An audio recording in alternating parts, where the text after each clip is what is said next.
We are here. We are here. Welcome to the Coach's Huddle. It is me, your boy, the coach, here with Tom Jensen, and we have a special faithful review coming to you live with the Vikings scouting report. But before we get to the scouting report, there's other news that has come to our attention, which is Christian McCaffrey has been placed on IR.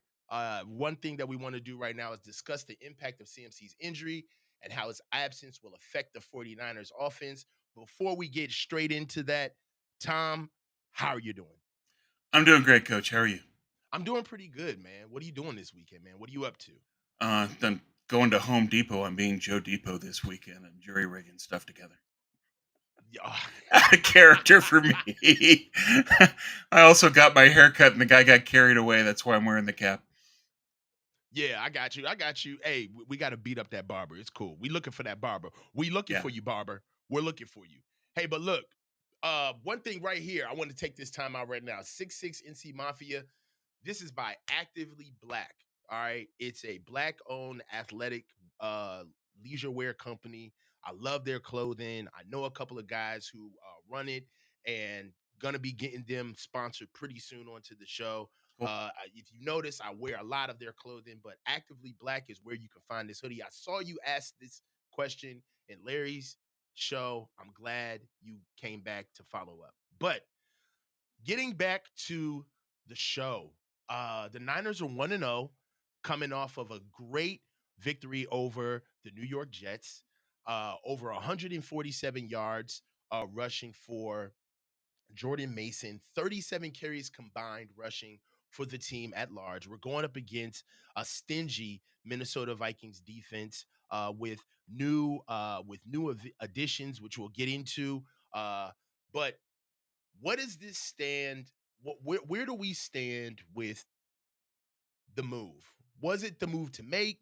Do you agree with it? What does this tell you? How do you interpret this move? I think it is the right move to make because with an injury like this, it lingers. The best thing you can do is stay off it. And so they have to tell McCaffrey, look, just this goes on ice. And we have to then wait and see. The problem with an injury like this is that you can take 4 weeks and you still don't know. Am I good? Am I bad? And so there's going to be a lot of just checking in on McCaffrey and seeing where he's at, trying to get a read on exactly where this is. But it's the kind of injury like plantar fasciitis where you just have to wait it out, and eventually it comes back and you're healthy and you're okay, but you never quite know when. So it's something that can last for weeks, it's something that can last for longer. But what they have to do now is just tell Christian, don't put any work on it, and let's just see where we're at 4 weeks from now. 100%. I think that due to where he is in his career, uh, exactly what we need him for, which is basically the playoffs and in Yeah. more serious areas of the season. This is the right move. They did exactly what they were supposed to. I know that right now, the narrative that we could do, we could be really messy right now, Tom. What we could do is we could sit here and talk about, did the Niners know he was injured before he got this, before he got his money, right? We Yeah. could we could Doesn't appear that they did. It doesn't appear that they did. Obviously, they had to do a physical before they re-upped him, right? Yeah. So I'm sure this wasn't there, or the Niners would have definitely took some umbrage with moving forward with the contract negotiations if they did know that he was hurt during this time. Um, I will say, uh, this is the right move. This is exactly where he needs to be. Uh, and with him taking this time off, this is an opportunity for uh, Jordan Mason to get the carries and get the opportunities that we've been wanting him to get for years. He's had the off season. He's young. He's got a ton of tread on those tires in order for him to be able to help us out. And we also get a chance to see Isaac Garendo. Um, so when you're looking at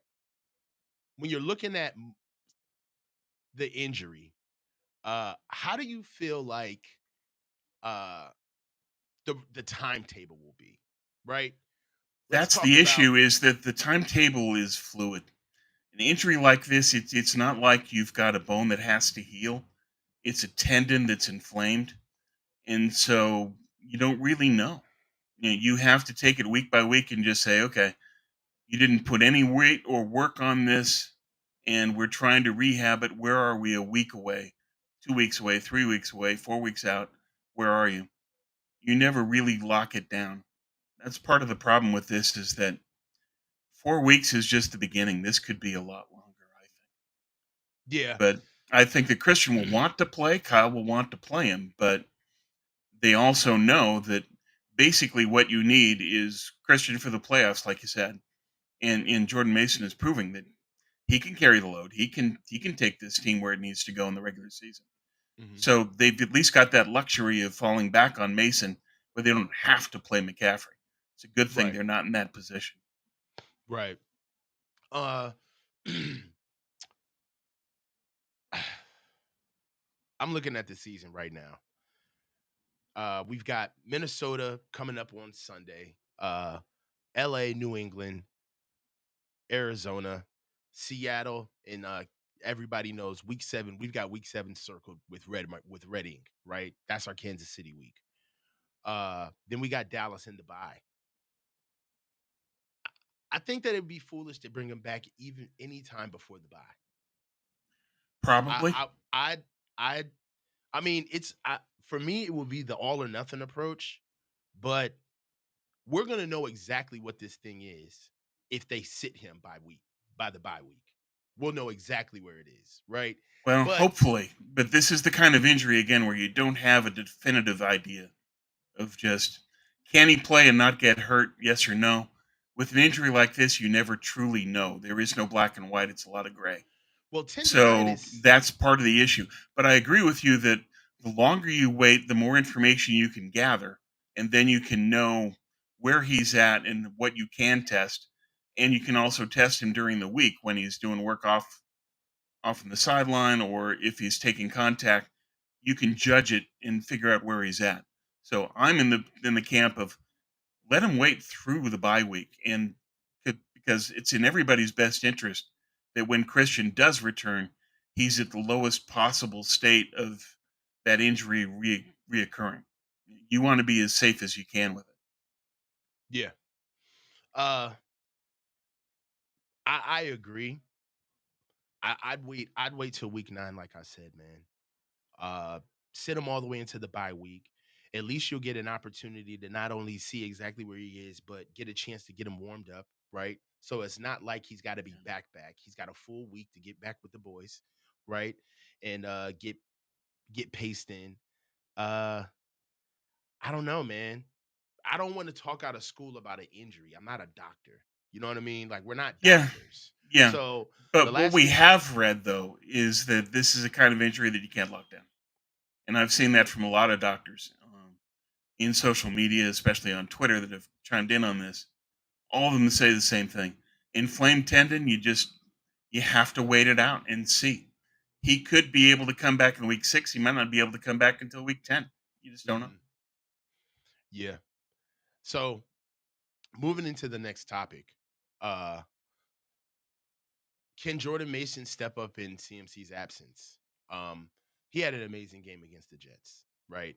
And for what it's worth, it was cathartic, right? Almost kind of like Big time. finally, right? It was Yeah. a huge exhale. And it was awesome to see. And we really can go back and forth and regale about all of the carries, all of the runs, how he finally deserved this moment. But the beauty of the season is you don't get extra wins for great games, right? It still counts as 1 W. Right. We got to move on to Minnesota, and part of part of my point is Minnesota is not the Jets on defense, right? They are No, a lot more completely stout. different team. Yeah, they're a completely different team. One of the things is that they tackle much better than the Jets. All right, this is a bunch that already has a lot of different guys that are already homegrown and they're on the defense, and Harrison Smith, Murphy. Bullard, but they've also added really good guys in Van Winkle, Tillery, Griffin. So they've done some things on their defense to make them even more of a nastier bunch. For what it's worth, we haven't beaten the Vikings in almost 32 years. forever. Yeah. It's a long time. And we scored 19 points. It was by far the first game of the season that kind of woke everybody up to let them know that we're not just going to blow through the league. The Vikings, when we went out there the last time, the Vikings gave us hell to pay. They really played us tough. And with that, uh, there was a question that came to me last week about Jordan Mason's carries, and I pushed back on. I think me and you were actually on stream, and I pushed back on somebody saying that they need to calm down on the carries that they're giving him. Yeah, He we gets talked about that because you pointed out he got stronger as the game went on yeah, and that he was finishing the entire game. When you do that, you're just hitting your stride. And my point with Jordan Mason is he's a bell cow back. He needs to get in a rhythm and go. So I don't right, think there's a concern with his carries in game. I think there's more cumulative concern of just if he's getting 28 carries every week, what's that going to do to him? But right, in game, I'm not worried about it. okay, yeah. So I I want to be able to understand how do you think Kyle is going to use Jordan moving forward? I think he How has to take advantage of what he's got. You know that you've got one of the best downhill runners in the league. You've got a guy that had 28 carries for 147 yards. You want to dominate the game with your line and your running back to then set up everything else Kyle wants to do. So he's much better off investing in Jordan and just riding the hot hand and continuing to let him go. Just yeah, yeah, release the hounds, let him go. Yeah, it's what your offensive line can do well. They proved it. It's what Mason does well, and it sets up your entire offense. Go for it. right. Do you think how do you think defenses will play us? What are the advantages of having Jordan Mason as our running back? Starting. It's a different style. He's a different style runner. Definitely between the tackles. Christian is more of a slasher, cut and go. Yeah, They all have the same principles within the scheme, right? So they all have to read and cut and not waste time and space and press the line of scrimmage and get to their point and their landmarks. So they all have their rules, but they get right. there differently. Uh, Yeah, and CMC will also have a different element in terms of more of a threat as a pass catcher. right, So it's not just what do the Niners do; it's how does the defense react. And so with McCaffrey, they have to respect the runner and the receiver. With Mason, I think they can overplay him for the run. In Minnesota's case, you've got some very good linebackers, and you've got guys like Harrison Smith that can converge to the ball. So this is a right, team that will get to the ball, fly to the ball, and close it out. And that's going right, to be different from the Jets, as you pointed out. The Jets are such a poor tackling team. You know what Mason had last week. 13 missed forced tackles in that game, and right, second in the league was Connor with 8 from Arizona. So it shows just that he ran through them like butter. And that's not going to happen with Minnesota because they converge to the ball. right. So I see some guys complaining about I'm not complaining, but having concerns about my audio. Does my audio sound better now? Yeah, Just let me know in the chat if I sound a lot better now. you Um, do to my ear. okay. All right, good. So I definitely was noticing that. Yeah, I think that we're going to be able to see the emergence of Brandon Ayuk. I think now that teams with Jordan Mason in, I think that teams are really going to have to crowd the line of scrimmage. There's going to be a lot of more 6, 7 man boxes. You're not going to get a light box with Jordan Mason at. You're not going to get a light box with Jordan Mason at at running back, which means that the play action game it's open for sale right now. I think now we're going to be able to help out George Kittle because all right, so I love George, right? But we got to be a little honest. George is having separation issues now. He's older.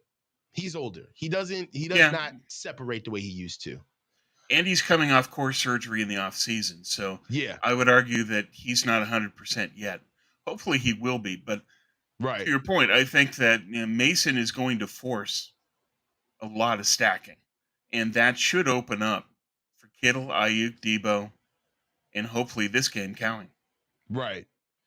And one of the biggest things that I see is with Debo and with Debo and Brandon being able to play together with George and the emergence of Isaac Garendo.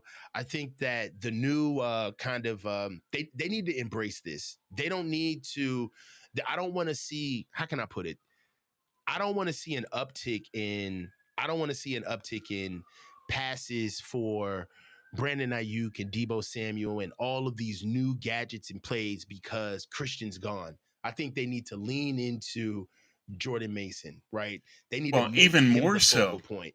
yeah, Yeah, that I think that he should get more rushing carries than what Kyle would normally give to McCaffrey, because right, that's the kind of back Jordan is. right. And so play your hot hand, play your running back, but play who he is. Uh-huh. And don't adjust. Don't say, I need to retreat to my comfort zone. I want to run this team as if McCaffrey was still the back. No. Yeah. You play to your strengths and you optimize the team that's on the field. And that team, I think that Kyle is better served by giving him more carries, forcing the defense to react to that, and then game planning around it in play action. And that's how the Niners can be a more effective attack. Go with who you have. Don't try to shoehorn this into what you would have done had you had McCaffrey. You've got Jordan Mason now. You've got him for at least the next 4 weeks. Set your team up to attack that way. So speaking of, I believe that the Niners have everything they need in the with the absence of Christian McCaffrey. And when I say everything, I'm meaning the running back room. I believe that Isaac Garendo, uh, Patrick Taylor Jr., Jordan Mason are enough, right? Well, as of now, but As of now, you do if not there's an agree with me. injury, no, I think that Okay, so I'm teeing you up. I'm going to tee you up. okay, okay, So you do not agree with me. We've had this discussion, yeah, and I do understand that there are free agents out there, but I feel like what is Matt Breida really going to do right now? Right? If we were going to get somebody, I wouldn't be mad at Kareem Hunt, yeah, right? Maybe yeah. I've Kareem got Hunt, some others, yeah, possibly a Jarek McKinnon, right? right, right, So and Latavius Murray. and Those are the Latavius guys Murray. that I would look at Okay, so tell me why you will want those four guys. because you still need the running back insurance of if Mason goes down. Right, You can say he's a bell cow back, he's a rhythm back, he needs a lot of carries, he's young, he's got a lot of tread in the tire. You can still have one fluke play and boom, he's done. Knee right. gone. And so you need to buy running back insurance. And I look at it and just say, all right, Isaac Garendo, rookie, coming off of injury, Mm-hmm. and to me, more of a track guy. I know him as a track guy, sprinter, long jumper. Is Right. he really a running back? At Louisville, I wasn't sold on Garendo as a running back. I was more sold on track guy in space who can then make guys miss because he's fast. But he's also big and fast, and people read into that and say, well, because he's big and fast, he can be a yak guy. That's not really his game. His game is give me space and go. Is that what you want at running back? Can that work for this team? Maybe. But Kyle doesn't necessarily trust rookies, is one.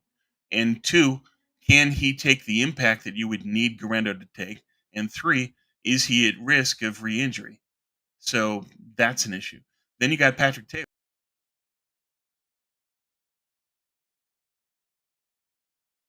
of a fill the gaps running back. So is he somebody that could take the load of what the Niners would prefer? And I'm not so sure that he's that guy. So I would look at Matt Breida because he was in camp recently. McKinnon, maybe. He knows the system. If we had to put money down, it's Breida or McKinnon because Kyle always wants somebody that knows the system.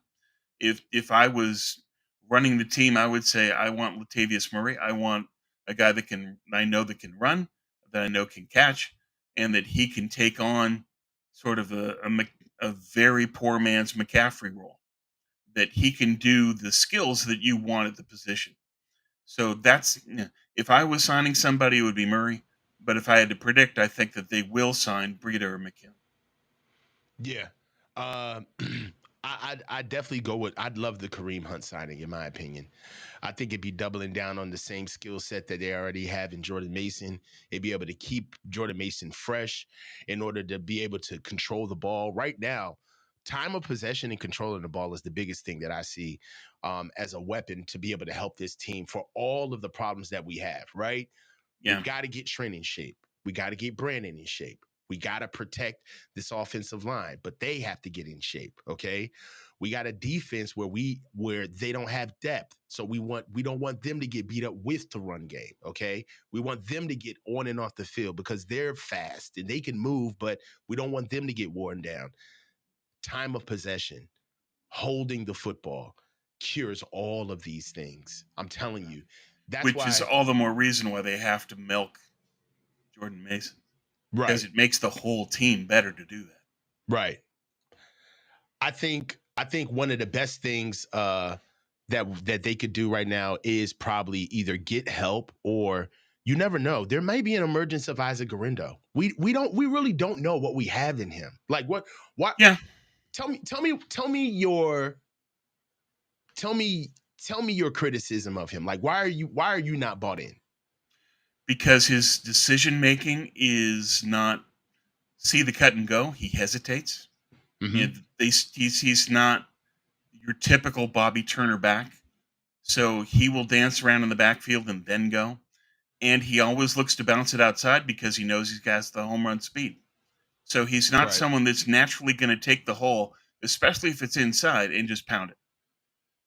I look at right, Garendo more as if you were running Debo at running back, that he's somebody that's going to want to bounce it outside and is going to look for an opportunity for a home run.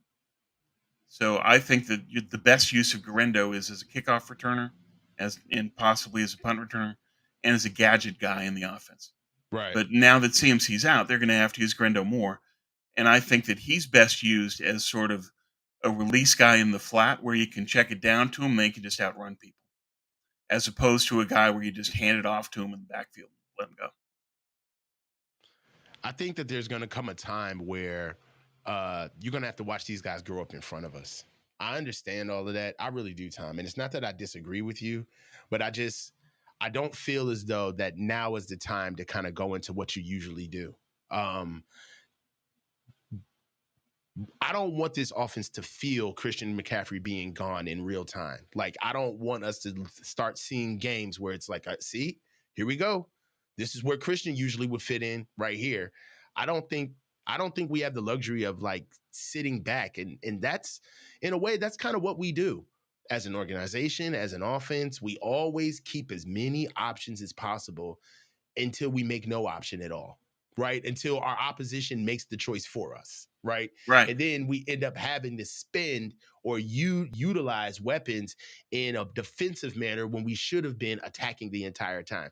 Like there was a lesson in this Jets game where we rode the hot hand and we did not give them a chance to breathe. Like once we found out what worked, Kyle didn't start getting into play action. Third down, Kyle wasn't going five wide because he knows, okay, well, I can go back and always get Jordan. No, he's the priority. Throw the script out. Hey, throw it out. It doesn't matter. Whatever we thought we were going to do today, it's not going to work. Let's keep doing this. That's what I felt in this game. And I And feel it like, worked. and it worked. Yes. So I So think, you lean into it. That's what I would do. I mean, don't let Kyle default to his comfort zone of, you know, I want to scheme guys open and I want to use Christian McCaffrey and I want to attack the defense this way, that way. Impose your will. yeah, That's when an offensive line can excel.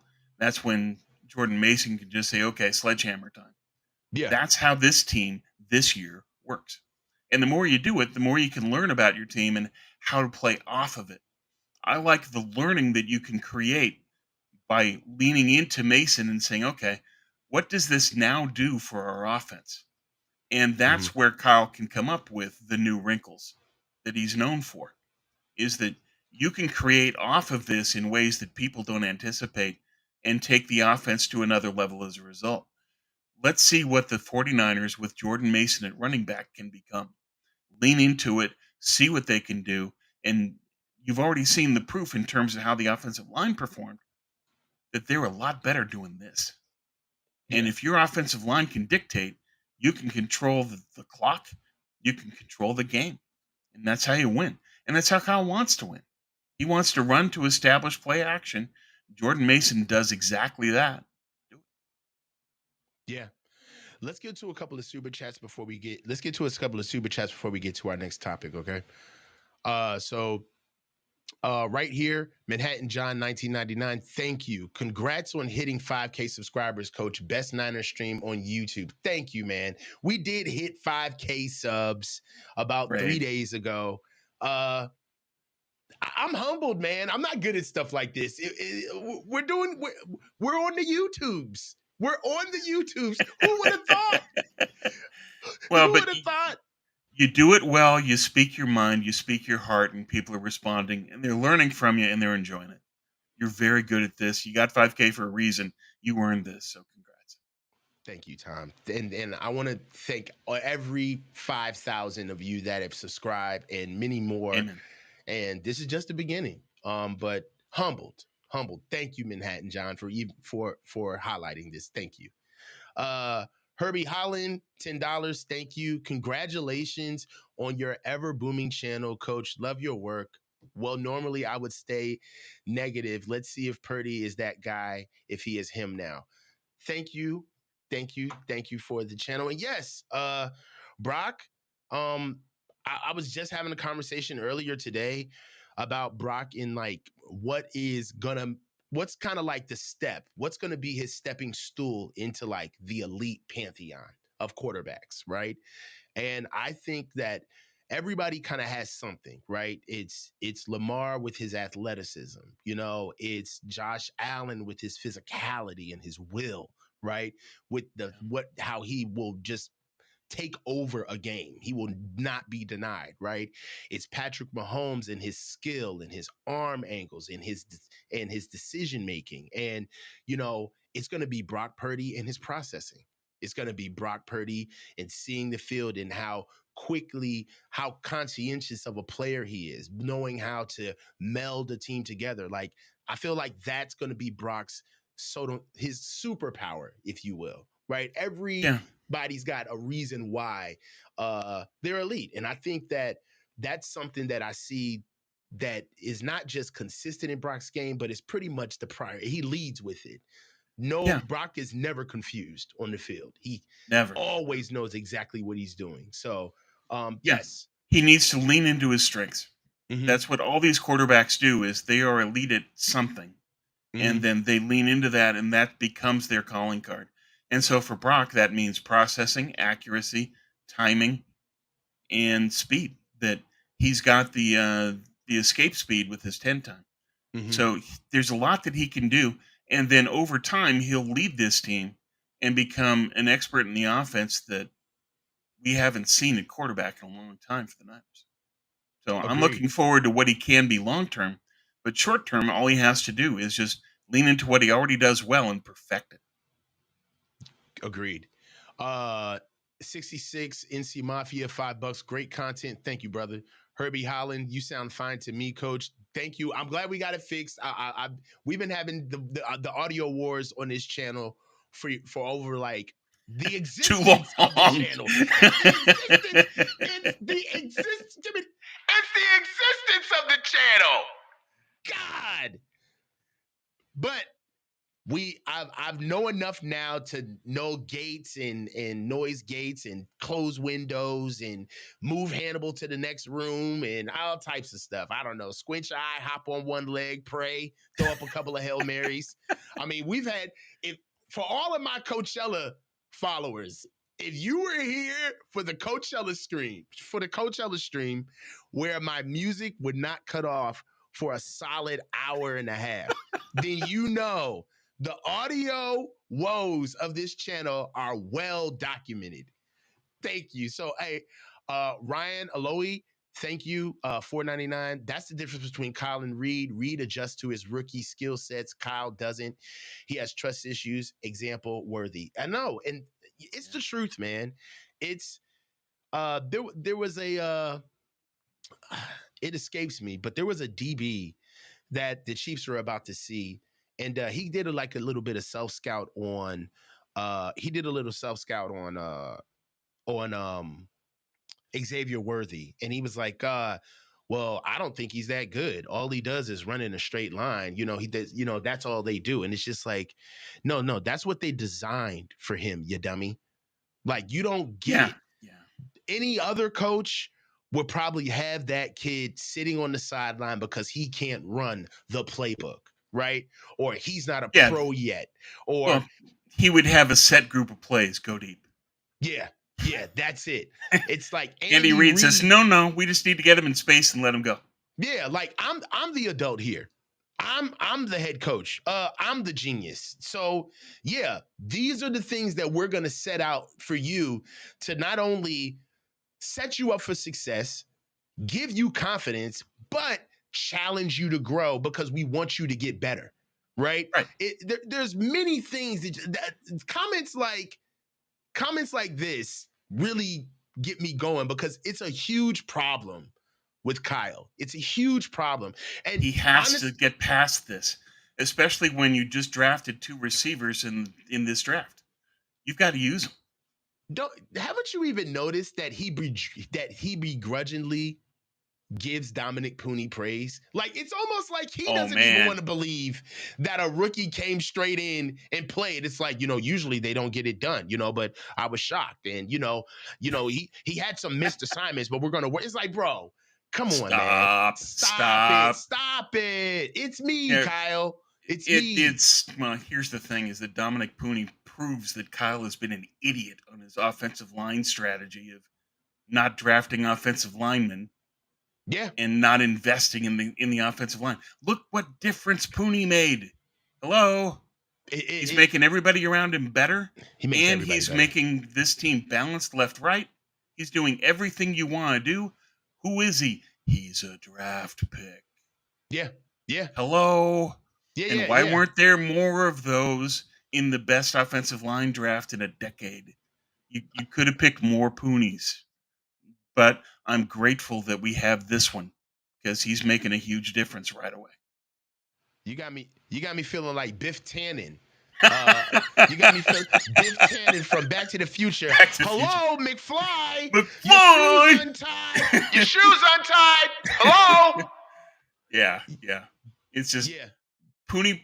Pooney is humbling for Kyle because he proves Kyle's philosophy wrong. Yes. But if you're Kyle, you also have to be grateful that okay, I got that wrong, but I've got this great guard that this kid's gonna be really good. Yeah. Now, how do I use him? Yeah, agreed, 100%.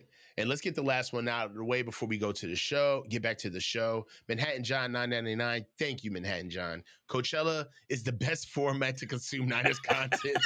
Do it again, dog. That was a show. It's on there. If go to my lives and go to the Coachella stream, if you really want to see me melt down, that is the That stream. was it. Yeah, I left it up there too. I was gonna take it down, but everybody like convinced me to keep it up. So it is what it is, man. It All right. became legend. It did become legend. So let's move back into the show. Uh I want to get into let's get into a little bit of scouting. All right, it's time to move on. Jets were good, but they were the Jets. Let's move on. The Jets are, they're trash. Come on. So Well, I think Bosa was right. Bosa said Minnesota's a better team. Minnesota is the better team. All right. So what we got right now, moving into scouting these guys, is the first thing that stuck out to me is where I love the bees, which is the offensive line. I want to analyze their improved offensive line over in Minnesota and how it compares to the New York Jets offensive front. New York Jets on the offensive front had two 30-plus tackles in Tyron Smith and Morgan Moses.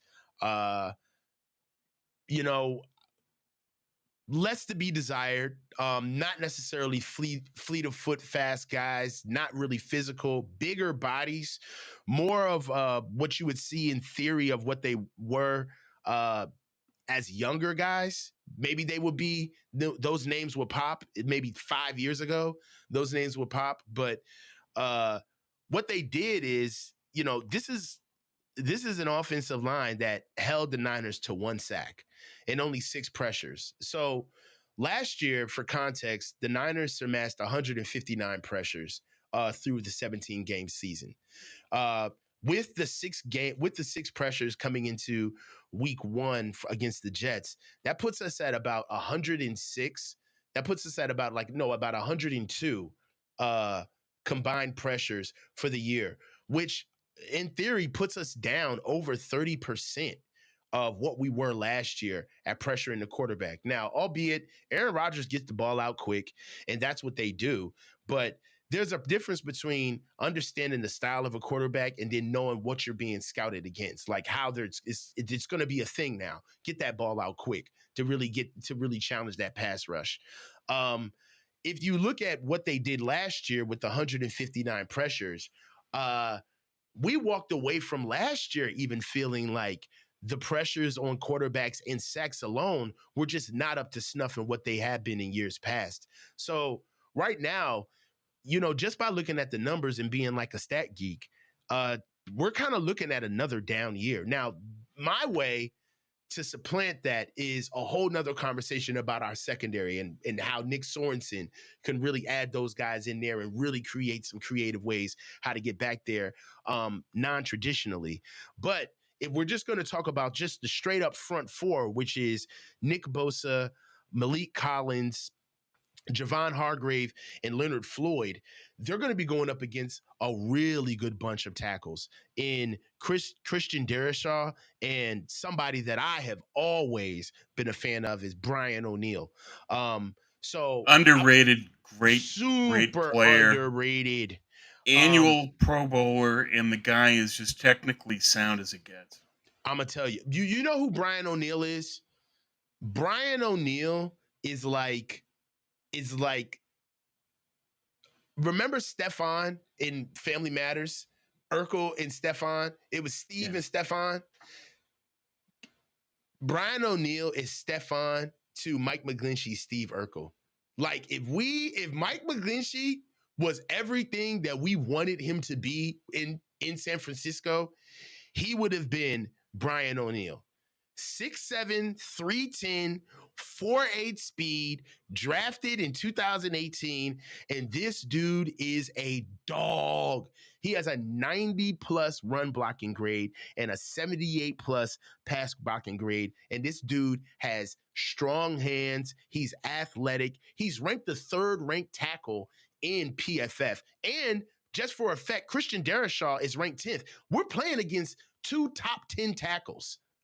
Yeah, well, this Okay. is among just the tackle tandems in the league. They're top three. Yeah.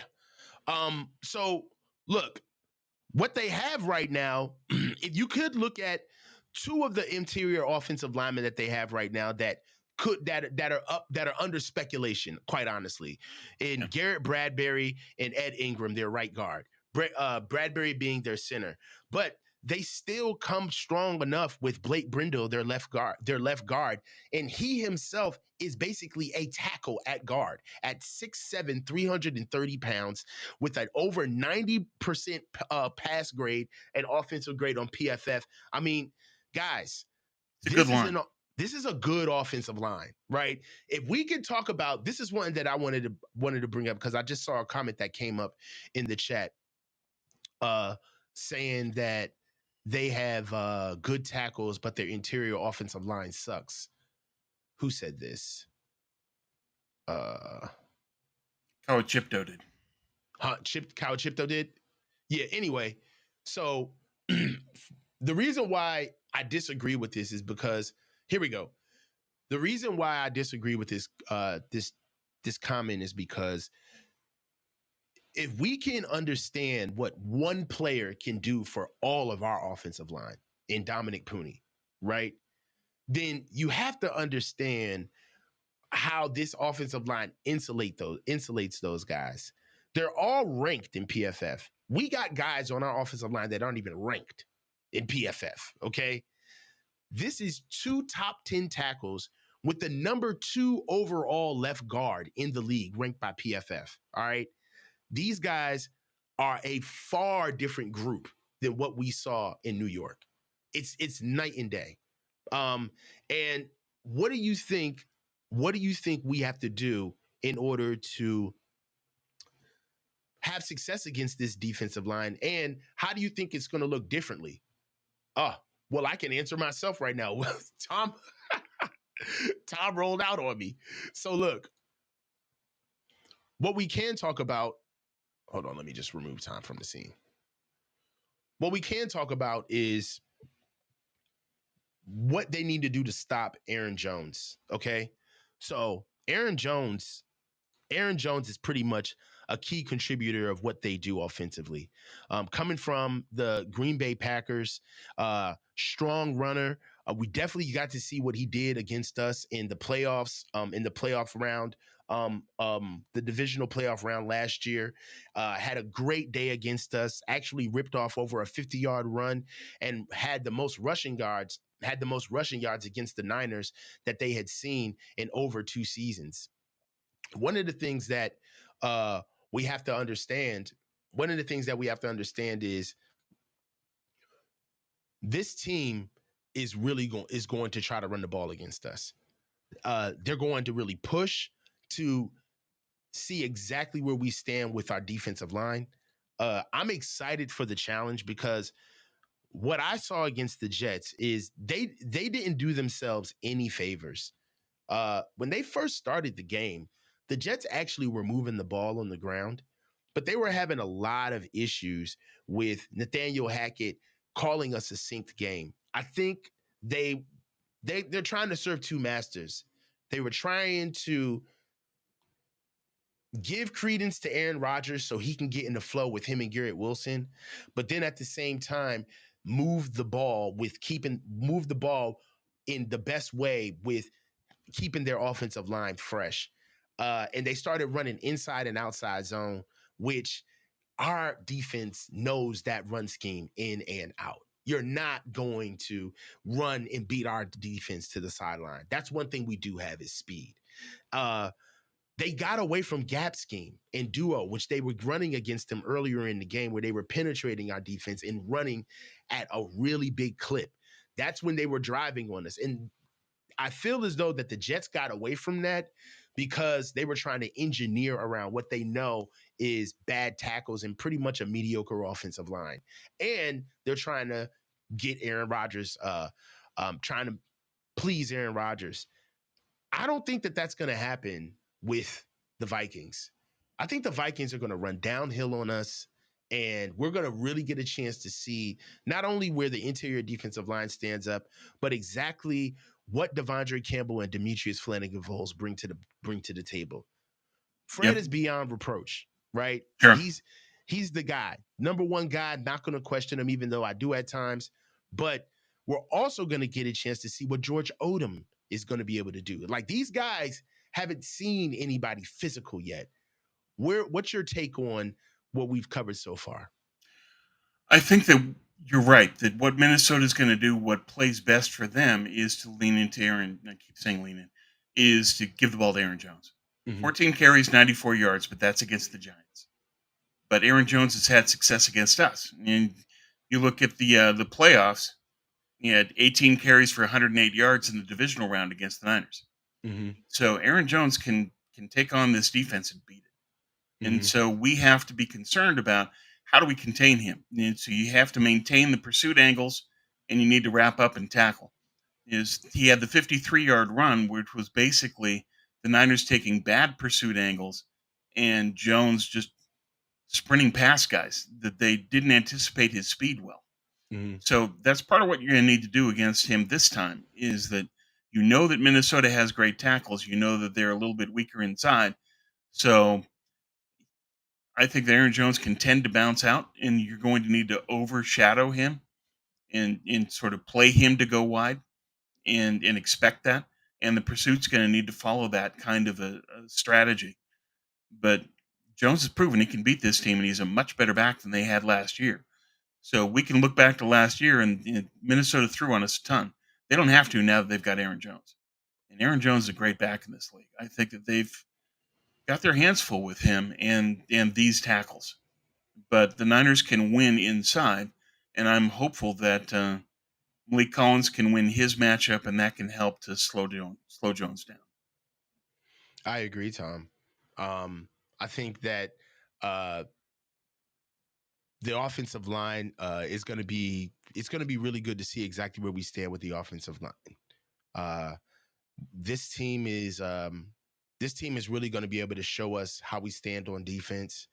Uh, and I'm excited for the matchup. They're really going to lean into Aaron Jones because I just don't. I think they're going to protect Sam Darnold.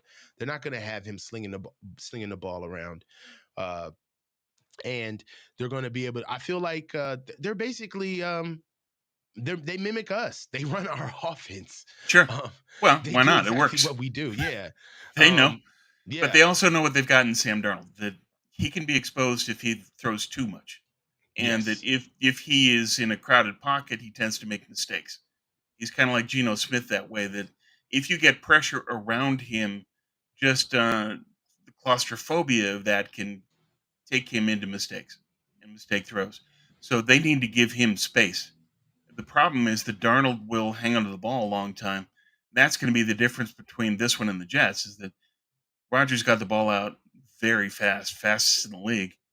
Darnold is basically the opposite. And so, how are they going to set up the running game in order to give Darnold the time he needs and give him the space he needs in the pocket to not turn the ball over? That's the challenge for their offense. So we'll see what they do. Definitely. So, speaking of challenges of the offense, let's get into the last topic of the show, which is actually what the original premise of the show was going to be, which is the scouting report. Let's just go ahead and get into the Minnesota Vikings and what we have to do to beat them, some of the matchups, some of the key guys that you've seen over time, and go ahead and just start there. First thing we want to do is just give a short overview and just go over some key free agents and some traders added, go over Okay. their drafted players, some of the key players lost, which I'll touch over those things, and then we can get into some of the more pertinent details that get exactly to the game, which is lineups, matchups, and guys who you like to be key contributors in order for us to win or lose this game. And let's end it with a score prediction.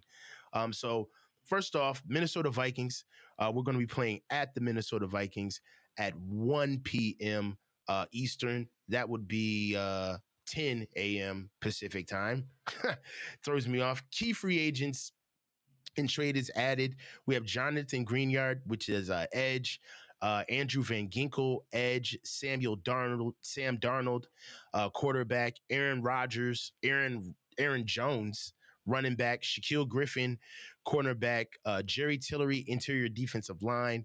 Dan Freeney, a left guard. Jahad Ward, which is an edge, and Jonah Williams, interior defensive line. Key players lost, which aren't on their teams anymore. We know Daniil Hunter's gone. Marcus Davenport, and Kirk Cousins could go down a really long list of lines of guys that they have, but they're just a different team the same way we are. Drafted players, which we know their number 10 overall pick in the first round, JJ McCarthy. Uh, Number 17 overall pick in the first round, Dallas Turner, edge out of my Alabama Crimson Tide. Cornerback Kyrie Jackson out of Oregon. Offensive tackle Walter Roos out of Oklahoma, which is a really good steal. Kicker Will Reichert out of Alabama. They got some good taste over here. Center Michael Jurgens out of Wake Forest, and defensive tackle Levi Drake Rodriguez out of Texas A&M Commerce. Uh, as far as lineups are concerned, we already went into it, but the offensive line is stout. We got Christian Darrisaw and Brian O'Neill. Right guard is Ed Ingram. And center is Garrett Bradbury. He's kind of like the runt of the bunch.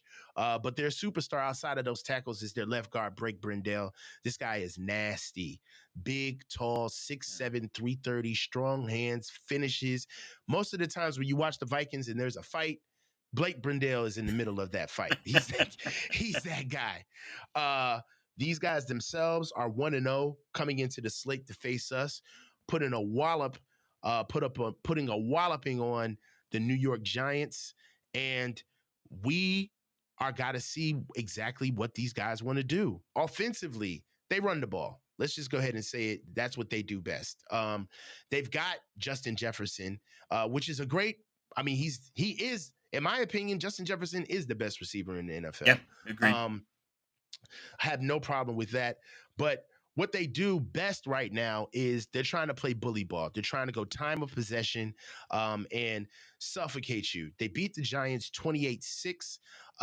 And for the box score slate, it was more of what the Niners looked like in the box score. Sam Darnold was 19 of 24 for 208 yards, 2 touchdowns, 1 pick because Sam Darnold's going to Darnold. Okay. Aaron Jones, 14 carries, 94 yards at 6.7 yards carry and a touchdown with a long of 19.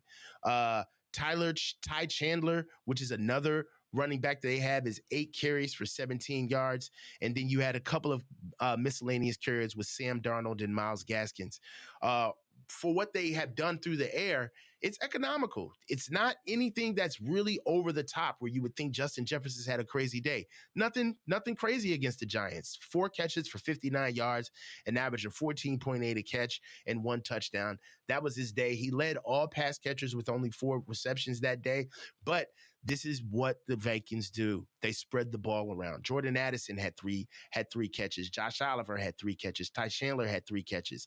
Jalen Naylor had a catch. Aaron Jones himself had 2, along with Johnny Munt, their tight end, and CJ Ham had 2. All in all, you had 2, 4, 6, 8 receivers, different receivers catch at least 2 passes for 19 receptions combined. Um, so this is a team that's going to really take an inch. They're going to gnaw at you. Not a lot of big playability. They feel like they have the players in the offensive line to wear you down. And that's just what they bring offensively. What do you think so far, Tom? Well, I think that that's a great breakdown, Coach. That what they're essentially trying to do is be the Niners.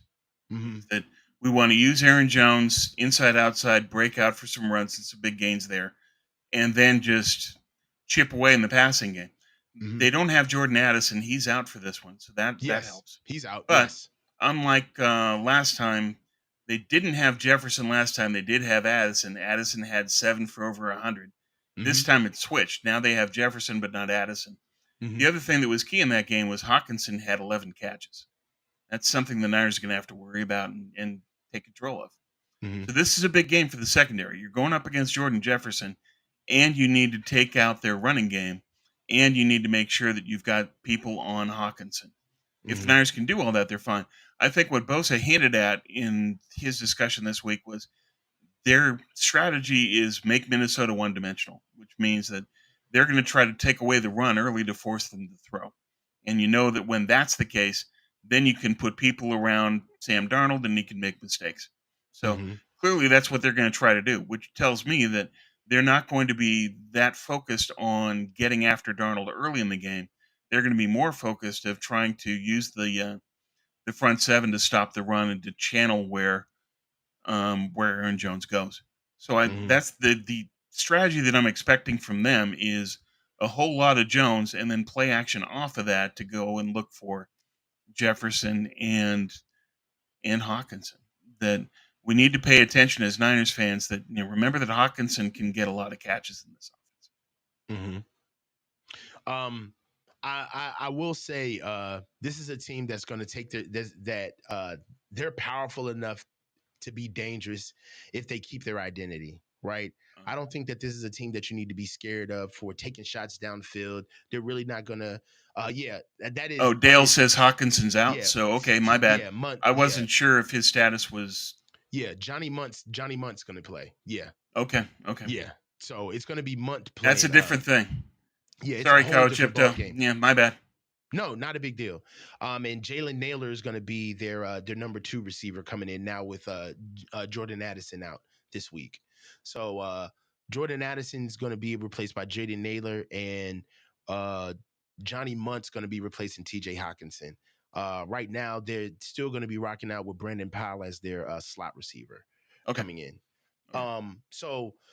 I believe that this team right now is they have an offense where they play in complementary football. Yeah. Right now, the strength of their team is their defense, in my opinion. But they've got some really good pieces on offense. In a sense, I would feel that I feel like they're just a chopped down version of us, Yeah. right? If you think about it, I feel like That's how they win. yeah, they they they have really good high price pieces on offense, right? In their tackles, but no, they're not like us because they have two top 10 tackles. Well, they've invested in their offensive line, but yeah. Yeah, But still, in terms of their weapon usage and how they go about attacking a defense, they're similar. Yeah. yeah, They definitely. want to use an inside out back, and then they want to spread the ball around, focusing on, in this case, Jefferson. Hmm.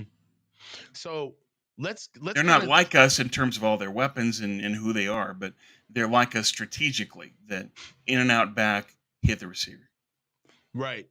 So let's kind of creep over into the defense. Uh, this is a good bunch. Yeah. This is a good bunch. So at defensive end, they got Jonathan Grenard, dog. Interior He was a tackle, good signing. Jihad Ward, dog. New signing, Andrew Van Ginkel, Played well. 6'4", 250, dog. Got themselves Dallas Turner, who's going to be starting on the other edge. I think the world of Dallas Turner. This kid played at Alabama, 6'4", 6'5". This kid's about 250. Uh, very polished moves, motor. I mean, at first rep looks like his last. I can't say enough about Dallas Turner. I mean, this is a guy who is going to be able to not only rush the passer, but he's a willing tackler, somebody who's going to chase down screens, get downfield. He plays every blade of grass. One of those type of guys. Right. It just so happens that Dallas Turner plays edge. He is a football player. You may catch him getting a pick just out of nowhere. You may catch him running down Debo 15 yards down the field to punch out a ball. Like you may catch him going, if I'm telling you, this is a kid that absolutely loves football. I've been a fan of his since he was in high school. Yeah. Came to Alabama, fit in like a glove, was an instant leader, played right away. One of those two and done guys at Alabama, didn't hang around long, and he's somebody we need to watch out for. So I told you I was going to have Yeah. my Oh, little sure. Yeah. Well, yeah. that's your guy. You know He's Bama, and my you guy. loved him. I Yeah. love Dallas Turner. And then also Stephon Gilmore. That's another no, whoa, wait a minute. Not Stephon Gilmore. Hold on. Who's the other Gilmore that they have at corner? Yeah, Stephon Gil. What Yeah. is wrong with Yeah. me? It's Stephon Stephon Gilmore. Gilmore. Yeah, Stephon Gilmore. At corner. Now, uh, I love their linebackers. Okay, Blake Cashman is a dog. All right, and Ivan Pace Jr. is. I feel like Ivan Pace Jr. is almost kind of like one of the most underrated, undersized linebackers in the league. He's only like 5'10", 5'9", Yeah. but this dude is 5'10", but 20 plus on the GPS, 20 plus miles an hour. He didn't run a quick 40 at Indy, but he's fast on the field. And yeah. he's their best blitzer. He's the guy they bring in the blitz. And he caused a lot of disruption last week. I know, and I'm gonna tell you right now, the linebackers, the front seven. All right, let's get to the safeties. All right, Cameron Bynum, great safety. All right. Solid kid. He's upper, like, I don't want to say he's like top 10, but he's like fringe top 10 safety in the league. This is a very good safety.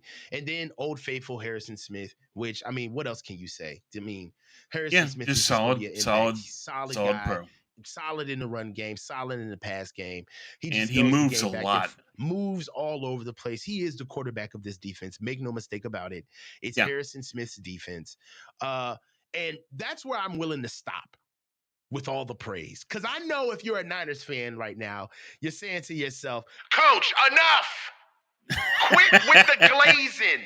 Stop glazing these guys, Coach. Jesus. Get a room. And I get it. But we got to be honest when we're doing scouting reports, guys. We got to be honest. And if we're going to be honest, we need to talk about this ass secondary. These corners are going to get it. This is the weak link. This is the mark. All right. Shaquille Griffin and Byron Murphy Jr. and Stephon Gilmore. If we don't torch these dudes on Sunday, I don't know what I'm going to do with myself. Tom, this secondary is suspect. It These is. corners can It's get, why they play practically the most zone in the league, come on, man. because they have to protect those guys because they can't man up. And so it's up to Kyle. And you say, all right, how do we expose these guys so that we can make sure that we can go after Yes. Stephon Gilmore and his 34-year-old playing? How do we go after Shaquille Griffin?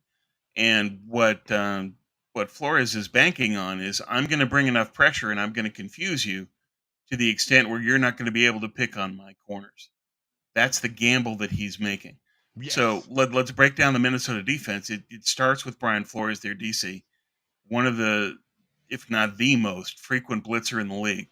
Last week they had 12 blitzes, top 7 in the league for that one. But typically they're like top 3 in the league in terms of frequency of blitzing. And he wants to go after you because he's got those linebackers. And so that means Ivan Pace, the kid from Cincinnati, Van Ginkel, who had a great game last week, had a sack and a pick six. Mm-hmm. Not bad. They've got a lot of athleticism at linebacker, and so they're trying to confuse you. And this is going to be a battle of motions and who does what when and who reads it in time. So, the Niners will have the pre-snap motion that was really effective against the Jets last week. It won't be effective against the Vikings. They saw this pre-snap motion last year. They know what they're seeing. And after that pre-snap motion, the Niners will then, Purdy will look to read that and say, okay, how are they reacting? The problem is that Minnesota is very good at disguising things and dropping into slots after the pre-snap motion. They have a post-snap movement in their defense. And Brock said this week, that's what he's going to have to read. He's going to have to go back, drop back, and make a post-snap read on what they're actually doing and then attack it, as opposed to a pre-snap read like he had last week. Yeah. This is for me. This is the story of the game. This is it right here. Yeah. The corners, the secondary. It's time for Brock and these boys to dial it up. Now we got to have the run game. This is who we are, right? The run game is definitely something that we have to look out for them and for us. But offensively, I think that don't be alarmed if you don't see the same level of success that you saw against the Jets. That doesn't mean that we're not still having success at the run game. You see what I'm saying? Like 147 yards with the Jets, the equivalent of that to me against this defense, because the strength of what they do is literally in the middle of their defense on all 3 levels, right? They got good D line, good interior D line, 2 good stout linebackers, and 2 good safeties. It's the corners. The corners are bad. The edges Yeah. are bad. And that's why they're blitz as much as they do, because they don't want you to get to the edges. That's why they're trying to come in to get you. I'm going to tell you, the equivalent of a good running game of the 147 yards that we saw against the Jets versus the Vikings, in my opinion, would be 85 yards.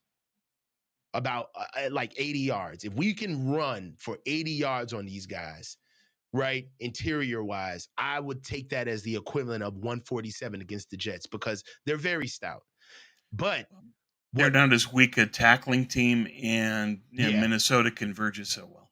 yes. And I'm going to just tell you right now, I think the rest of that is enough for play action. I think it's going to be a close game. I'm going to give my score prediction in a little bit, but I think that we're going to kill these guys through the air. Play action pass. These corners are going to get leverage. Kyle's going to dial up a lot of good passing concepts.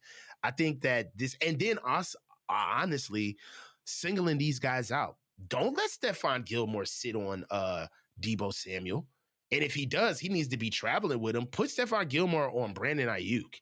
make him run. Like I really want to beat these corners up. Another thing that we're going to start seeing is that instant physicality on the edges, which Kyle loves to do with Debo, is now routes, zero routes, screens, getting the ball out as quickly as possible to the. You're going to see Debo get a lot of screens. You're going to see him get the ball on the line of scrimmage. I mean, on the edges of the field quickly a lot, because that's where they're going to force these boys to tackle. They're going to force them. They're going to make them be a part of the game. That's one thing that we do offensively that a lot of teams aren't built for. That's why only really, really good teams give us problems, is because we make all 11 men on the field play. Yeah. Everybody has to play, and you can't hide. We're not going to let you off the hook. Debo Samuel is damn near a running back out on the edges. So I feel like that's the key to victory, as far as I'm concerned, facing this defense is we got to be able to kill those corners and get on the edges of that defense, and still not be afraid though, and still run purposely on the interior. And defensively, for us, I think that it's all about those tackles in that offensive line. We're going to be able to see what we do against uh, O'Neal and Darisaw. It's going to be imperative. With them in the passing game, Jalen Naylor, Brandon Powell. I get it. Justin Jefferson is class personified, but I'm not too worried about them in the passing game with TJ Hawkinson not being there. Now, if they had all now TJ Hawkinson's playing, it's a whole different ball game in my opinion. But I just don't think Johnny Munt's going to be able. It's a big drop off between Johnny Munt. The real key to victory against them offensively is handling Aaron Jones with this really good offensive line. Yeah. Uh, what do you think so far, Tom? Well, I think that's and Bosa said as much that they have to make the Vikings one dimensional, and the way you do that is stopping Aaron Jones. That's Yeah. how you get it done. Uh, Hmm. in terms of the Niners offensively, I think that if Flores is paying attention, and he always does, he had to look at what Baltimore did, what Kansas City did, and say that I'm going to bring simulated pressure, and I want to see if Kyle knows how to block it this time. Hmm. If I'm Flores, I'm running sim pressure plenty, Hmm. especially on key downs, and seeing what happens. Hmm. Whether they can pull that off, we'll see. It would depend on who they send. It wouldn't necessarily be like what Baltimore and Kansas City did, where they were sending the DB. But I think that he can do a lot of masking, and he can do simulated pressure where it's blitzing from other spots. I would expect to see that from Flores. And the question then becomes, do they read it? Do they get the ball out in time? Given that Minnesota doesn't have good press man coverage at DB, Brock should have some outlets that he can throw to. And I agree with you that Minnesota's vulnerable wide in the horizontal game. And so I would look to get the ball to Debo, Cowing, and Garendo in that spot. All three guys can take the ball to the house from there and give them that kind of an opportunity. The problem is that because Minnesota converges to the ball so well and they're a solid tackling team, as Kyle pointed out, they are the best team in the league at stopping explosives. They have the least explosive plays against them because they converge so well. But you can still pick up key first downs on that, and you can still move the chains. So I think that that's a staple that the Niners are going to need to look at is the horizontal passing game as a way of dealing with all the blitzing from Flores. Definitely. Final score prediction.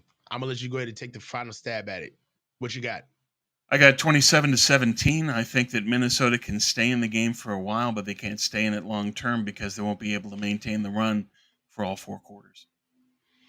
I got it 2017 Niners. It's going to be a hard fought game. Both defenses are really going to take over what these guys do. I think the offenses are going to be chipping away to try to get dominance of the time of possession. So there's nobody going to be really taking shots early.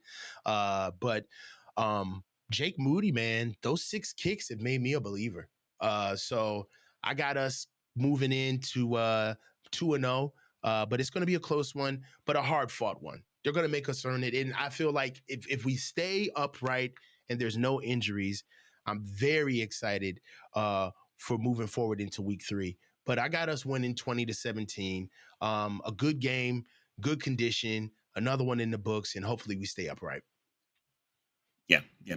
That sounds solid to me. I think that Minnesota's going to make it competitive because they've got some great talent at key positions. They can really make it a difficult matchup for the Niners in key spots. And so the Niners are going to have to win those matchups over the course of the game. I think that this is one of those where it's a war of attrition, where it's you get into the second half and that's when the Niners start to really pull away. Yeah. This is a good call too by Kai Chipto. You can never count on Sam Darnold, man. Sam No. Darnold, there's gonna be a Sam Darnold effect. That's something too. So yeah, my 2017, the game may blow open just because Sam Darnold wants to Sam Darnold. So yeah, I definitely think, and I will say this: the boys are so fired up to be going against Sam. Like Diablo Lenore, Lenore had some Javarius Ward. great comments. Yeah. Yes, we're gonna cover. We're gonna start bringing in a little bit more color to the shows, like having some more audio queued up on some things. But yeah, 2017 is a bit tight, but I still have us winning. But yeah, if Sam Darnold does what we know he can do, or or can't, Well, the game could be different. if they Uh, crowd Sam Darnold, the game's over. He'll yeah, he'll throw the ball away. He always does. yeah. Hey, so I'll tell you this right now. Oh, what's up, Amin? Let's go through a couple of more super chats, man. Let's get up out of here, brother. So Giants, Brandon Staley, always bringing in. All right, here we go. Serenity, 999. Thank you. Are the 49ers looking better than you expected? Talk me down, but I'm excited. I wasn't before week one, the week one win. P.S. I was like subscriber number 3. Love you and Tom. Best YouTube 49ers channel, Coachella rocked. Thank you, Serenity. Serenity, I do know that you were like literally one of my top 10 subscribers. Like, dog, Serenity's the best, bro. Like, I don't deserve followers like her, man. She's awesome. But look, Thanks, Serenity. Appreciate the kind yeah, comments. they do look better than I expected. Yeah. I was pleased with the offensive line, the balance of the offensive line. Obviously Jordan Mason. I mean, we called it in camp. We said every day, hey, Jordan Mason looks like the best guy in camp. Like we're saying it every day that we went. And he literally just lateraled over what we saw in like July, right over into week one. Um, uh, but I will say the injury to CMC, we're just gonna have to see where the attrition lies. Also, I'm worried about Brandon and Trent staying healthy on the way to getting in shape. The last thing we want is a setback while they're trying to get healthy, and somebody pulls something or anything like that. Football is a very dangerous sport, so those are my only hiccups about us coming back to um, being a Super Bowl contending team. Tom? I think they are better than expected, and they've proven that immediately. But what I want to see now is adjustment from Kyle to say, okay, this is the hand I've now been dealt. CMC's out for the next 4 weeks. What's this offense going to look like? What's the character of this team? What's the personality of this offense? We're going to start to see that now, and I want to see him say that the tip of the spear is Jordan Mason, and that's how we're going to attack teams, and we're going to go forward from here.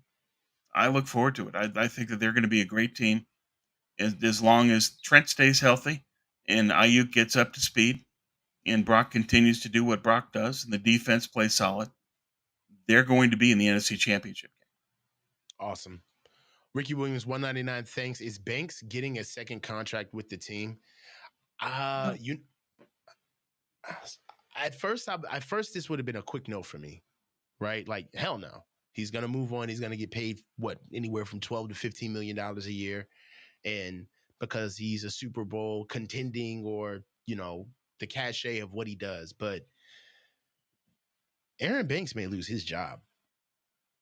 I think that Spencer Burford has something to say about Dominic Pooney coming in and usurping him from his position due to injury. But I think what really burns him is that it's not because of injury. It's because he's clearly better than what you gave us at right guard. I watched Spencer Burford play next to Trent Williams, and he looked good. He looked good. He's stronger. He's quicker. Uh, He has a lot more confidence. He looked good. So we'll see. We'll see what's going on with Aaron Banks. And you know how the Niners like to play those games with guys who need to get paid. Oh, well, Spencer's the guy now. We may have to devalue you a little bit when it's time for you to get paid. You never know how teams play. And on top of it, Aaron Banks, in my opinion, is one of the leading candidates he had one of the worst camps amongst the team. And part of it, if we're being fair, is because of his injuries. So we got Yeah, to see he about created that. an opportunity. Yeah. Yes. And hi Jesse, good to see you here. I think that Banks is gone, and I think that they drafted Pooney with the intention of replacing him there. That Pooney Mm-hmm. played left guard at Kansas, and that was their plan coming in. But it might be that Pooney does so well at right guard that they're going to need to look at left guard in next year's draft. Or Yeah. if Spencer Burford can mature to the point where he can excel. Is remember that he played on the left side at UTSA, so it might be that he's more comfortable on that side, and that's where the muscle memory is, and that's where he's most comfortable. We'll see if he can do well there. Awesome.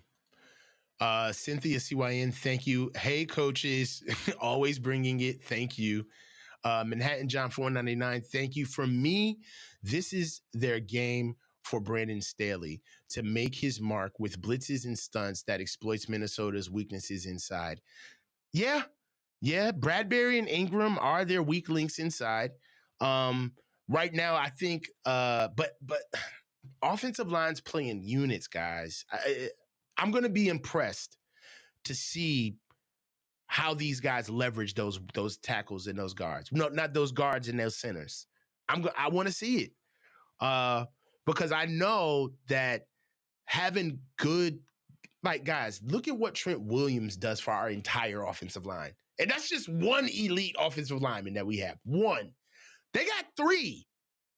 They got three. So you can stand to have like some mediocre guys in there. It's a we will see. We will see, Manhattan John. I'm not disagreeing with you, but this is a good O line. It's a Yeah, good O well, line. and it defines this game because Yeah. they're going to go as far as Aaron Jones can take them if they're going to win this. 100%. And Aaron Jones doesn't need much, right? No, They don't need much. Aaron Jones had, what did Aaron Jones? Aaron Jones had 94 yards off 14 carries, right? right? That's 6.7 yards a carry. So that's basically, we're going to run exactly when we need to, all right? And we're going to get it. And we're going to get it. Like, right? Like, not the fact that, like, we're running for the sake of, like, we ran to win the game against the Jets. We ran to win the game. They run because to control the game. There's a difference, right? Yeah, So, I get Herbie's point that yeah, it's the New York Giants. You got to yeah, factor that in. And that's and one of true. the things is on top of the Giants being a bad team, they also had nearly 100 yards in penalties. So they set up Minnesota well in terms of their field position. So that Mm-hmm. needs to be factored in just the overall context. But still, yeah, the Giants suck. Duh. But Yeah, they the, suck. but there's also Vikings have some talent here, and they have Mm-hmm. talent in key spots that they're going to be difficult matchups. The Niners have to win those. Mm-hmm. Sarah, the domestic goddess. That's a dope name.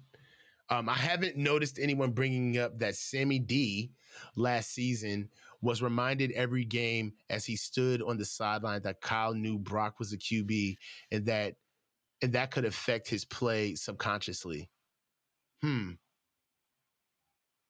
I haven't Well, noticed anyone bringing up that Sam Darnold was yeah, reminded so every she's saying game. that it Kyle got Kyle's, into Darnold's head in terms of saying that no, you aren't Brock, and did that affect Darnold? But at the same time, Kyle yeah, also compared him to Steve Young. So yeah. what are you Kyle going to thinks pay the world of, attention to? yeah.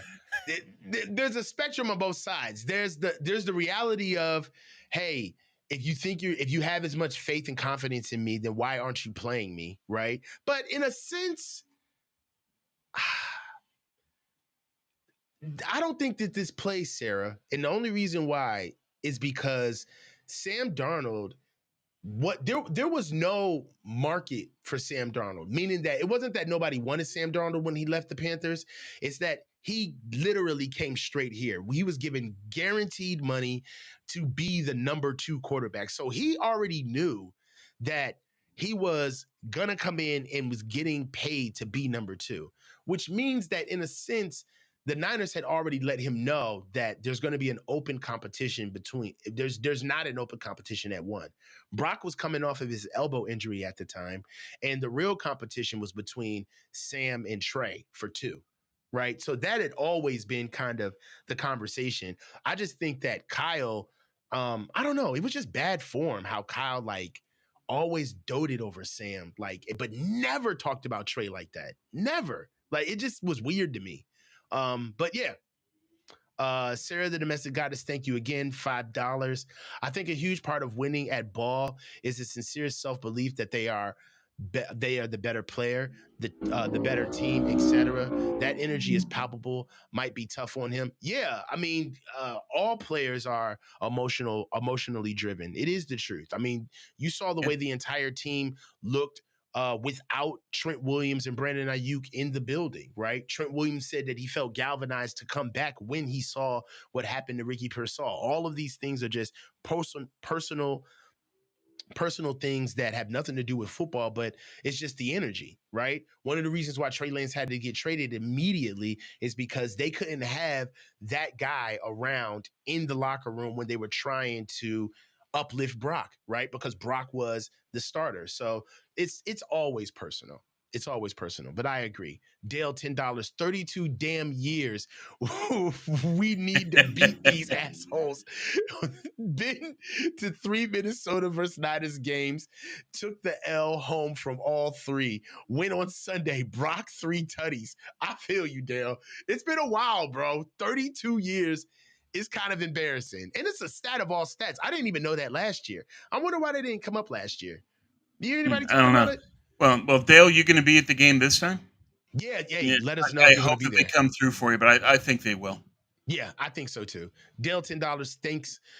Kittle needs 6 catches to be the tight end with the most catches in the history of the NFL in the first 100 games. That's crazy. Oh, So it might be a good Kittle day. You know, Kyle loves to give milestones. All of that Christian stuff he was doing sure, last year, sure. that's And a good cause. Minnesota, you're close to Iowa. There could be some folks from Iowa going to the game to see Kittle play. Hell yeah. Hell yeah. Ricky Williams, 499. Thanks, bud. I need some plays from Demo this week. Contract year, earn that guap, and take the torch from Mooney.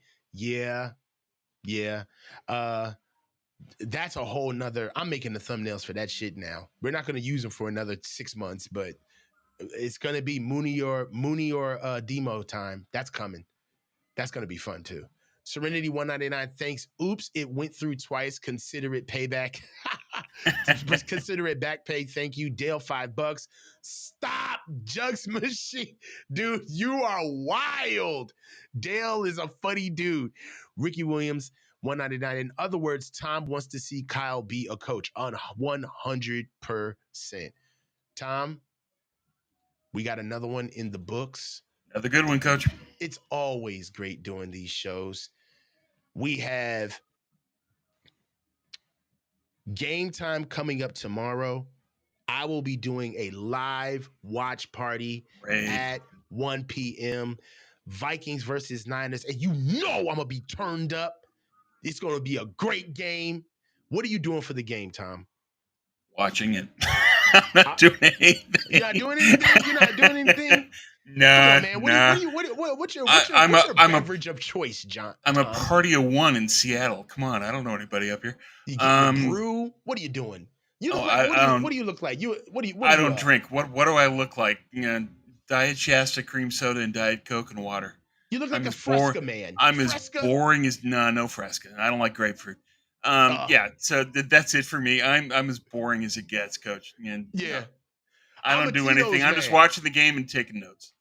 Oh no. I'm gonna be turned up during the game. Hey, Tom, Oh, I know it. I'll be there watching. Be great. it's gonna be amazing. Hey, guys, it's your boy the coach. And I'm gonna tell you this right now. There's only one thing that I have for all of you guys. It's the parting words. It's what I say all the time. It speaks to your life. It speaks to True. what I want for you and what I want for myself. Say it with me now. Stay low and keep your feet moving. Feet moving. I'll talk to you guys. Have a good one, guys.